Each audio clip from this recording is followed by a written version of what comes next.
Welcome to the Millennials and Community Podcast. On this second part of the Interviewing the Dad series, we talk about creating a legacy, passing down what we want to the next generation, and bringing it all to a close to walk away with the best fatherly advice you could ask for.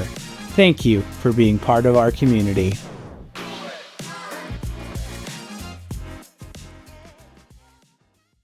Now, Nino, Carlo talks at length about and he beams when he talks about how proud he is to have grown up watching just the amount of hard work that you put into your life to be able to support your family, your kids, and how much you've tried to instill that work ethic into them. So what I'd be curious too, how do you think of those ideas around legacy and creating something for your family and the younger generations that we could take away from? Like, what would your sense of advice be in terms of creating something meaningful for your children and for the future generations? Well, I think as kids, like my dad came to Canada with $20 in his pocket, right? Couldn't speak the language, and he started an automotive repair shop. How do you do that, right? So I think as kids, we need, like Tom was saying, we need to, bring the family name up a couple runs on the ladder every generation, right? So, like I think I did better than my dad. Hopefully Carl will do better than me, and his kids will do better than him. And that's how you build wealth in the family, right? But they do say that, it takes 3 generations to build wealth and 1 to lose it, because that one generation that gets handed it for free will lose it in no time, right? So we have to be very careful to build it. And I think if we show our kids how, like, we don't even have to say it, it's the actions that our kids see. Like Yes. Carlo saw me go to work the day after that, and he picked up on that. I never, told him how many hours I worked. He just saw that I wasn't there. So I would get up early and leave before everybody woke up. So I think it's our duty to build a family's wealth as generations go by. Yep. I want to say something about comparing, right? Because it's okay to pick somebody and compete with them, so you have the motivation to go to work and build something, but never compare, right? Because there's always going to be somebody with a bigger home or a nicer car or more properties or a bigger business, but you can pick somebody and compete with them and use that motivation to outdo them, because that will make you build a great company, right? Yeah, that's really all I have to say. There's a couple things that I want to mention when it does come to business. Don't try to do it all at the same time like I did. Don't start a business, have kids, buy a house all at the same time. Build your business first, because that's going to feed the rest of your life. That's going to feed the home that you want, the cars that you want, trips you want to go on, the kids you want to have. That's going to feed your life, right? So do it that way. If I can give you any advice to anything, is build your business first. That's actually incredibly insightful, and that's very wise. I wish I had heard that during my 20s, right? And obviously, just to share with you, and again, I left the family home there, and Matthew being very young, and headed out to Vancouver on a job, right? And a lot of that is probably due to this conflict, right, between the need to establish one's career and also the tear of the family, right? And at that point, there was this need or perceived need to stay with the family, and very much a Calgary-based family, and there doesn't seem to be any motivation for exploring opportunities anywhere else, right? And I fought against that, right? And in part that's really one of the major causes of the family breakup and so on, and the reason why I left. But and when you look at it, was that opportunity, in Calgary where we can keep the family together? Maybe, maybe not, right? But that was the path that I had to choose at that point in time. So I took the left turn and went out to the West Coast, right? So a lot of it, and you're absolutely right. Just in terms of that point, it was it was a tough decision, right? Whether or not you truly want to pursue your passion, what you perceive to be your destiny or goals are, and or perceive to just stay with the same old, right? And just basically do the same thing and maybe keep on yearning, what could have been and so on, right? So it's really tough. And for young people, and this is not really a direct advice or anything like that. It's just my personal experience. So think very hard. And I totally agree with you in that, family, if you can delay that a little bit until you have certainty in terms of where your life is heading in terms of a career. And then once you're sure about that, then you have the means and not richness and then so on, but certainly have a method of supporting your family. So everything is built on a solid foundation, right? Can you imagine if you have 3 or 4 kids in total and you haven't had the opportunity to develop a career, so you're bouncing from job to job? That's when things are starting to get a little wonky, right? A little weak in the foundation. So where the home could potentially be less than solid, if you will, in terms of day-to-day life. So yeah, I totally agree with you. Spend a little bit more time, develop your career, and take a look at what your true, not just the momentary aspiration, but true aspiration is. Look down the road. There will surely be changes to the road that you're about to take, but just be certain that you're going in the right direction, right? Instead of already starting with a family and all of a sudden saying, "Hey, listen, this is not the path I really wanted at all," right? So you have to do a 180. Then sometimes that could be very hurtful, very damaging, and looking back, these are the choices young people would probably have to make and take a very serious stance on. So, you both have now kind of shared this idea that you tried to do it all at once. You did the business, the family, the career, you did it all at the same time. And you can't turn back the clock to say, well, I would have done it differently. So for those people that are in a position where either they're going to be having families soon or they already have the beginnings of a family, but they're still trying to accomplish these things, what are some pieces of advice or some words of wisdom that you might be able to tell somebody about balancing that family life and that business career life at the same time? Yeah, it is the good old proverbial saying, right? Nobody on their deathbed would say, I wish I spent more time in the office, right?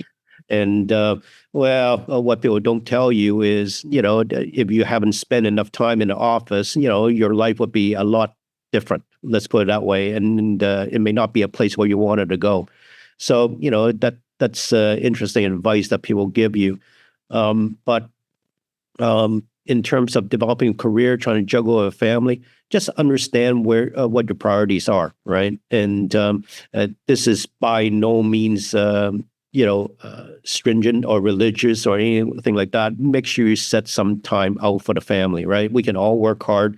Set at least one day or some time daily, to spend with the children if you have them, and so on, right? And work will always be there, but make sure you schedule your day properly. And there is no harm in telling people you work hard and long days, right?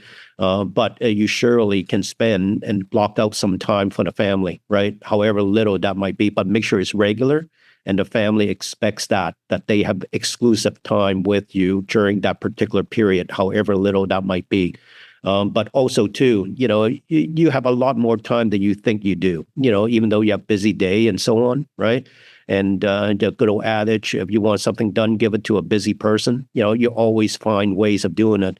And for example, I was going through university while, Matthew was being born and being an infant. And plus, I was still working at Safeway full time, right? While going to university full time and so on. So, those things. And if you were to think about it now before you start and saying, okay, school and family and work and so on, all full time basis, chances are you'll probably shy away from it. Okay, one of the three would have to be dropped, right?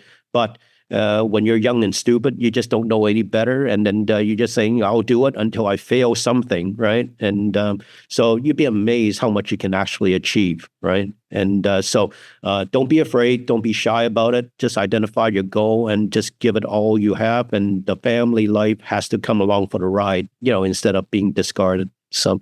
And, certainly, I think we all made mistakes in the past, looking back now. But, generally, looking back, were there different things that I could have done a little bit better? Probably, right? I think we can all say we could do certain things better. But would I change the final outcome in any way, shape, or form? Probably not. Now, Dad, and for the audience, this might sound kind of strange, but I've always admired you so much for, once I became old enough to understand what it meant, I've admired you so much for the courage it took to do exactly that, to know that you were taking the steps to create a better life. And then in doing so, of course, by default, creating a better life for me and in the process, and the courage that it took to stand up and move and seek out that career and then go on to start your business. But of course, it did mean that we spent a lot of time apart. And I remember just being so excited for the weekends that you would come to Calgary. And I remember fondly all the times that we spent together going to movies, dragging you to laser tag. Like, I remember all these things like they're yesterday. And what I'm curious about is how, it's one thing to say you work long days, you put in long days, and you try to save some energy for the family. But of course, our circumstance was not unique. I'm sure there's somebody listening who's experiencing something different. Maybe they and father works in the oil patch, or right there's long distance working situations that families face all the time. So specific to our situation, like, what were some of the things that you had to balance or do to try to maintain the relationship that we did, which I'm very, very thankful for everything that you did to do that. But like, what were some of those intentional things that you had to do, given that we have lived a province away? Yeah, no, it is pretty clear. And in terms of when your mother and I separated, there was a clear time slot, right, where I can spend time with you. I think it was a Tuesday evening from 7 till 8:30, and Saturday morning from 10 till maybe 12:30 or something like that. That's during when you were very young. And I was in Vancouver at the time. And obviously, you're starting a new career, and you're basically starting relatively low down the totem pole, right? Vancouver being such an expensive place to live. So it's not something that, first of all, there's no way I'm going to miss a visit, with you, right? And that was a, innate promise I made to myself, and probably to you too. You probably didn't understand then. But I remember having to drive after I got off of work, let's say on a Friday, about 6 o'clock or so, quickly go home to the suburbs in Vancouver here, quickly made some food, right? And get into my car and drive to Calgary.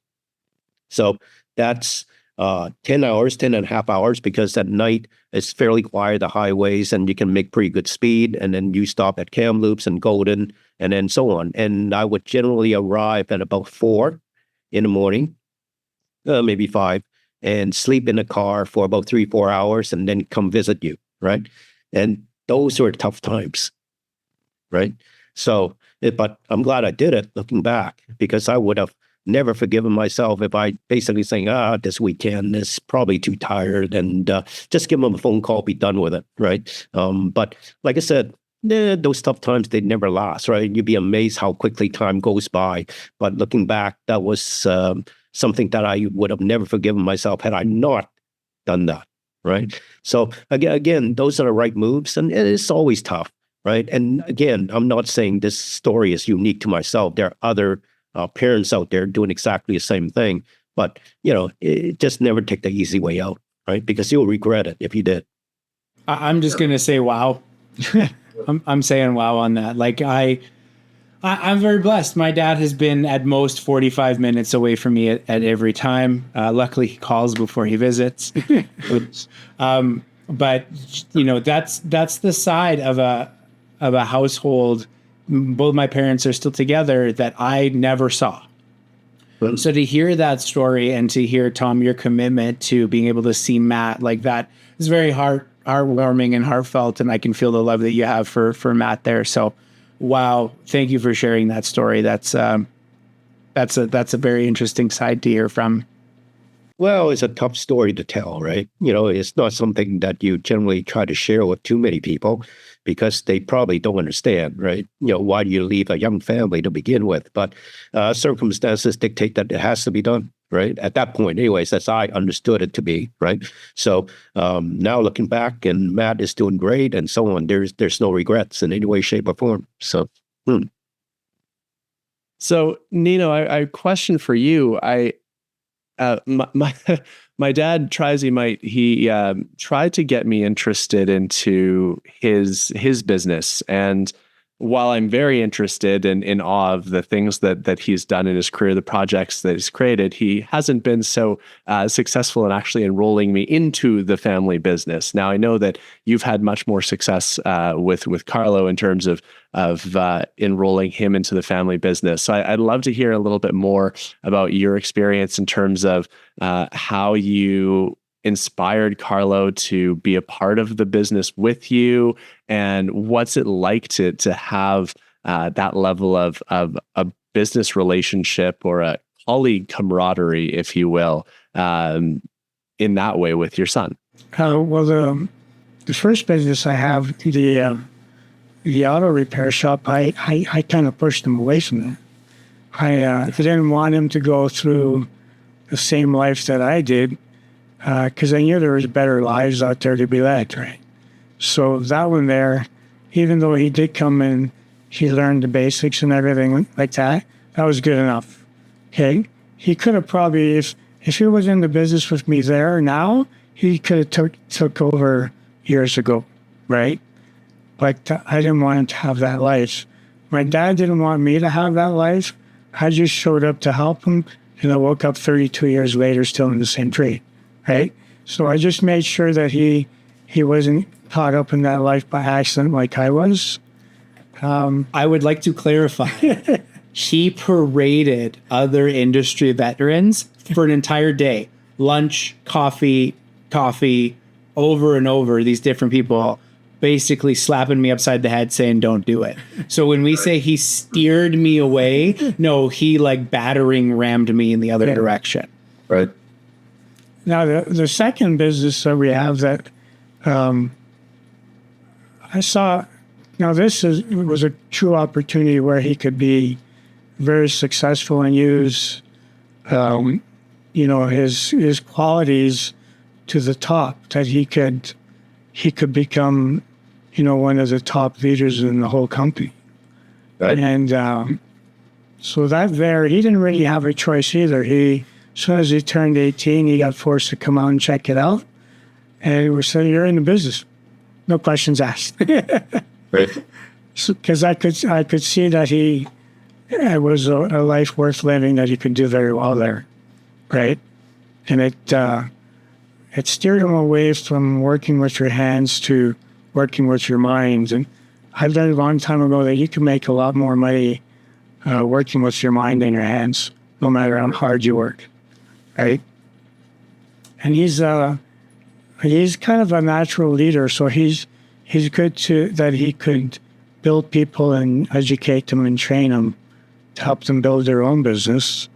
And in the end, everybody wins, right? And in our second business, everybody wins if you all grow together, right? So he's grown a long way. I'm sure it's partly because of the business and partly because he's gotten older and matured. And I think he can do great things there. That's something that we might be able to build together that we can pass on to generations to come. One of the things that I wanted to say is, Tom, you made this reference to like very purposely setting aside time to, spend time with your family and with your kids. And I think your story was very evident that you did that. And I think the flip side for our story is that we're very much a DIY family. Like I grew up, we finished the basement together. When they built their most recent house, we did all the tile and the paint and the trim work and just all that kind of stuff. So even to this day, but when I was a kid, one of my most fond memories, like, I don't know, I was 4 or 5 years old, Dad was finishing the basement and he just gave me a 2x4 that he had started a whole bunch of screws and nails in. And he goes, here's a drill and here's a hammer. And he just let me go to work on it. Right. So I was always involved in the family DIY projects. So not only did I get a great skill set out of that, but that was our joint time together. We needed to do the landscape in the backyard. We did that together. And it wasn't just me. It was my little sister and my little brother. They maybe griped about it a little bit more than I did. Right. But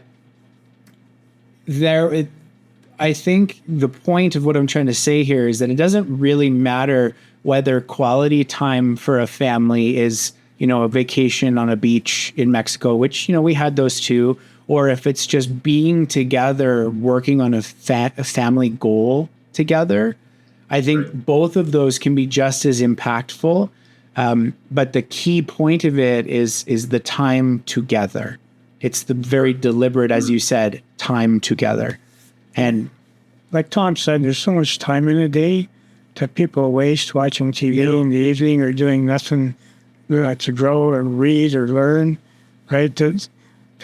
Like I could spend 12 hours at the first business and still find time to be at their concerts and, go do things in the evening. It's just choosing what you want to do. If you want to spend it with your family and you're organized and you can schedule it all in, there's enough time for everything.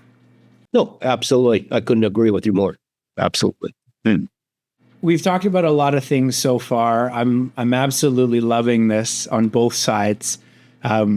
Every little comment coming out of Tom's mouth just makes me giggle as I watch Matt's facial expressions. Because I've got everybody right in front of me right here, so this is a really great time.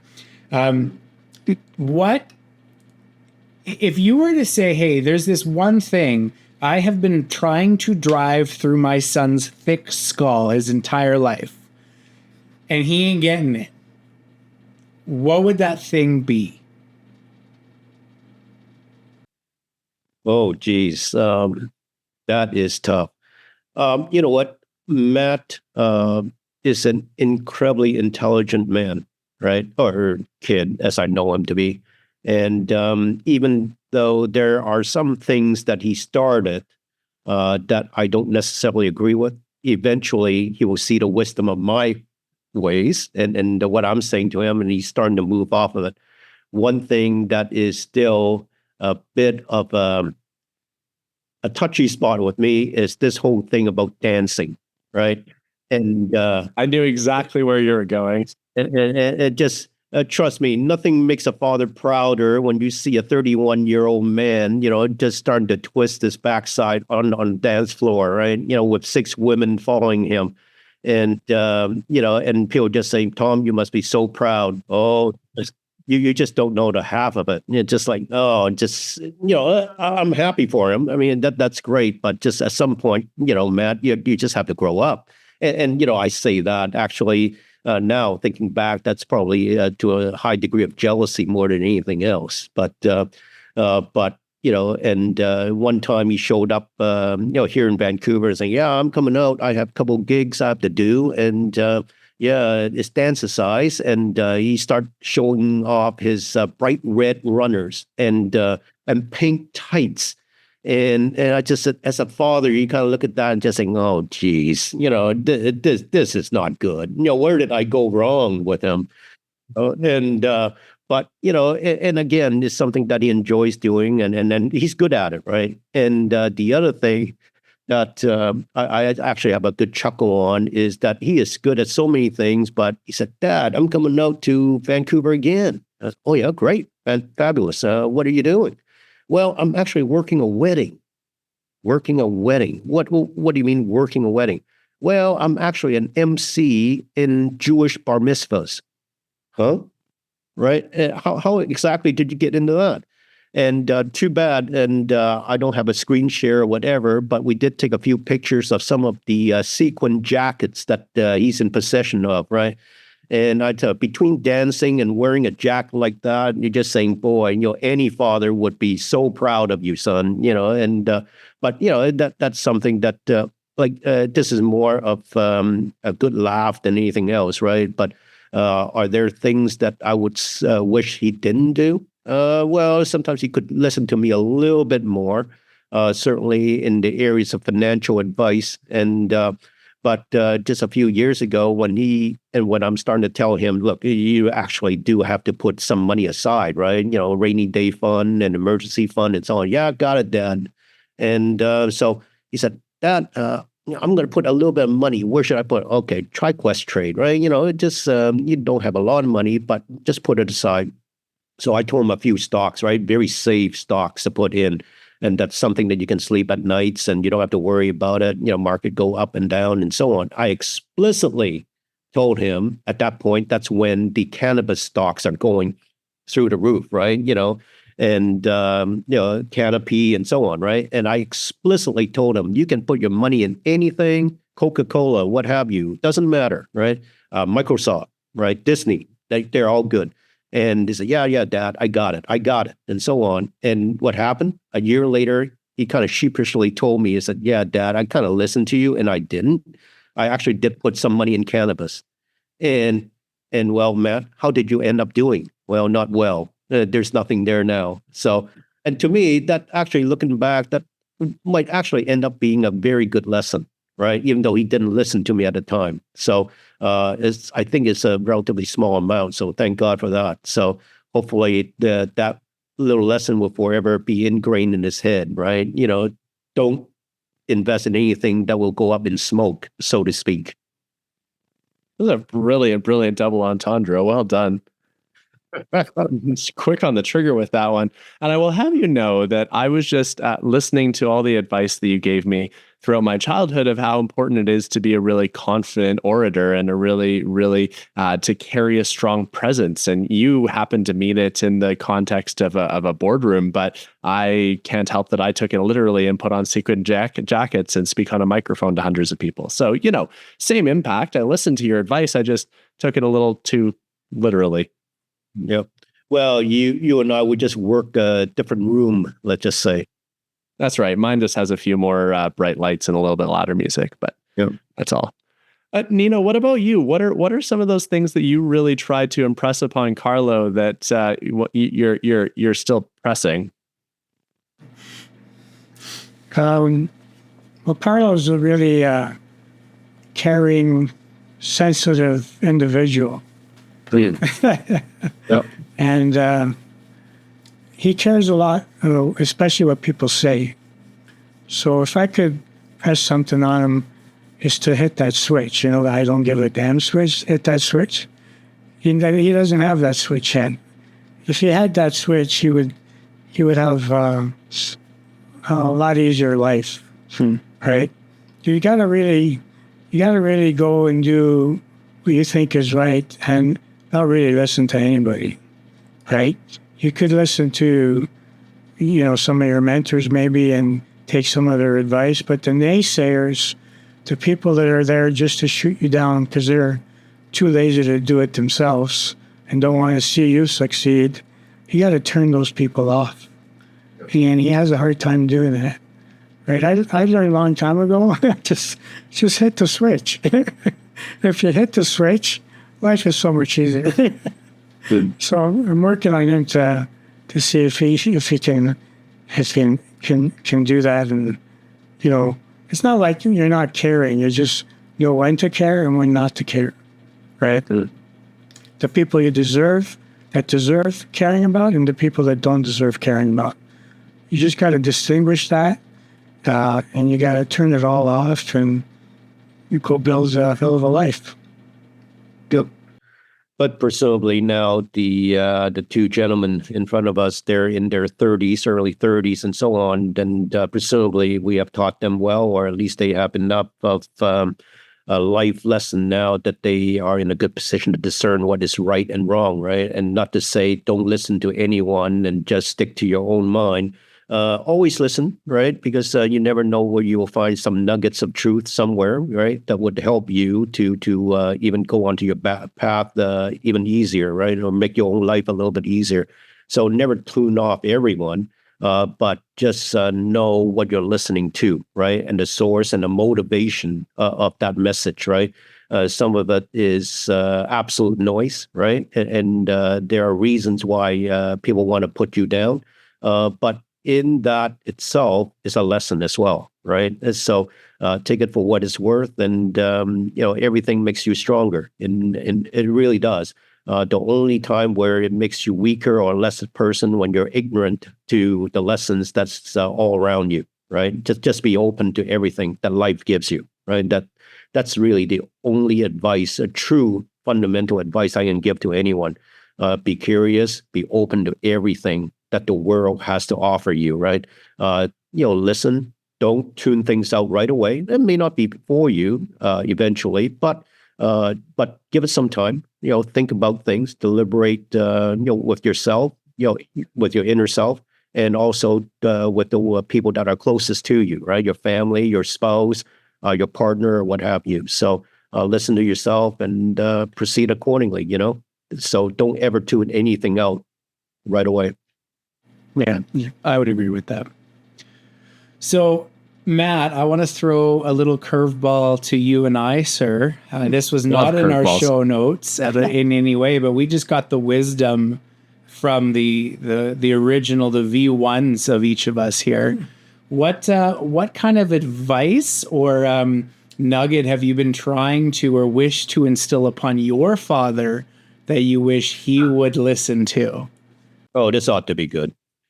It's a great question.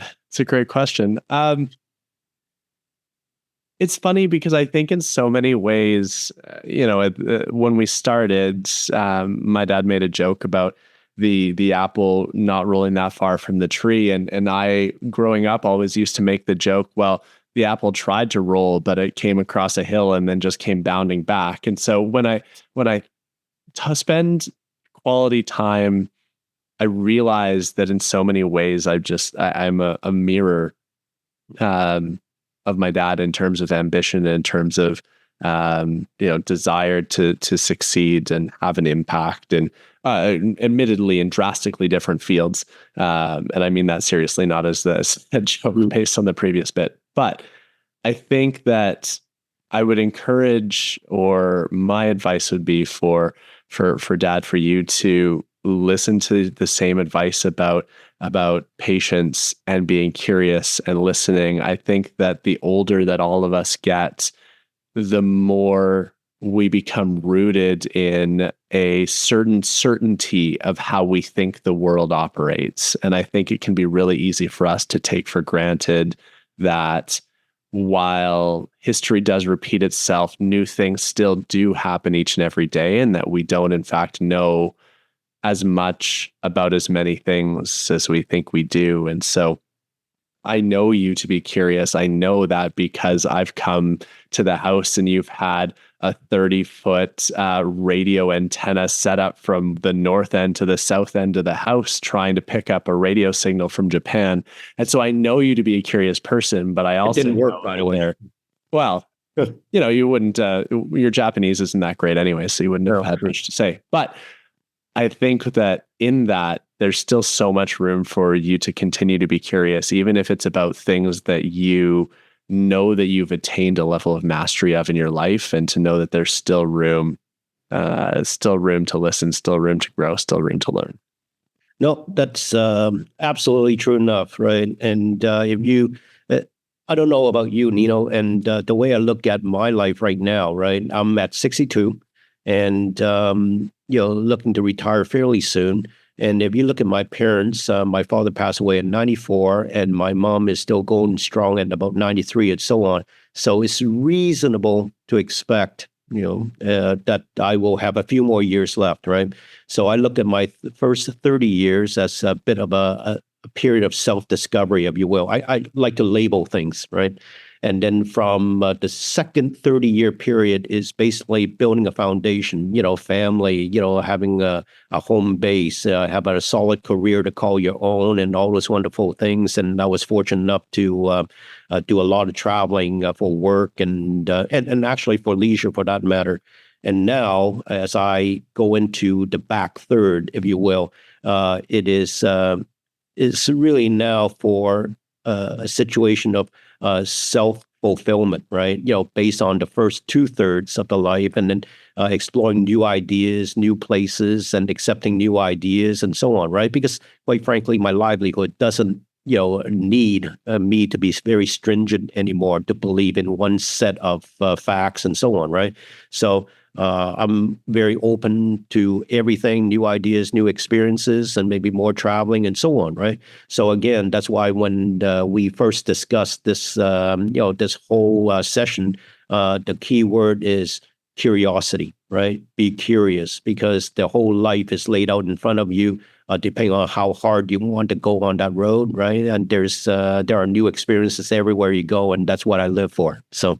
And money is not everything, and it can help things make things a lot easier. But still, life is made for the living, right? Not for the spending. So, I love that. Thank you for that. And all right, Carlo. Now this one's a little bit more high risk because you're within slapping distance of your dad. So tread carefully, but do with that as you will. What piece of advice would you give to your dad? See, I'm not so terribly worried about getting hit here because I have some very genuine stuff that I've been thinking about for a long time. Dad, I see so much ability in you that you keep to yourself. Now, what I mean by that is, like, the conversation that we've been having over the last hour and a bit here is a rare occurrence for us. You don't share the wisdom, you don't share the insight that you have very often. And I know it's not because you don't have it. It's because I almost think that you don't realize just how much value that wisdom and insight holds. And I think when you look upon me and your other children, you look at us as very capable, strong adults, and we are. But I think that has almost led you to believe that we don't need your direction and your mentorship. We may be able to get by without it, but my one wish and my request of you would be that you more actively share that with us, because there are so many things that I feel like you could teach me that are just under the surface, but I don't know how to dig for them, and you don't know how to offer them up. Well, so that would be my big thing I wish I could get through your skull is like, hey, give me the brain candy. I want everything that's in there. Okay. Well, funny thing though, it's two-way street, right? You have to ask for it, right? Like guys don't usually just, sit there watching a football game, having a beer and saying, hey, time out. Let me just give you a bit of my wisdom, right? I do that to Matt, but I don't know if you would do that to you there. So again, sometimes two-way street, right? Ask. The listeners of this show will understand that I have no problem speaking words out of my face.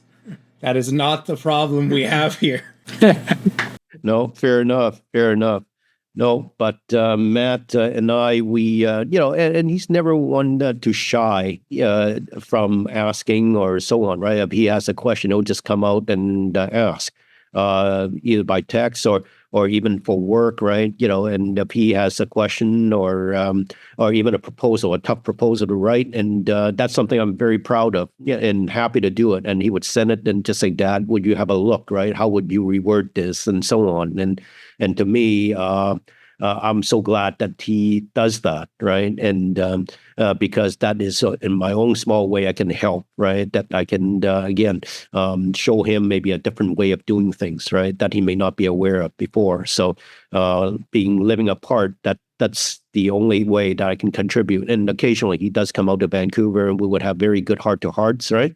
And now that he's grown up, and there are things that I can share that maybe during his younger years that I would be reluctant to do so, right?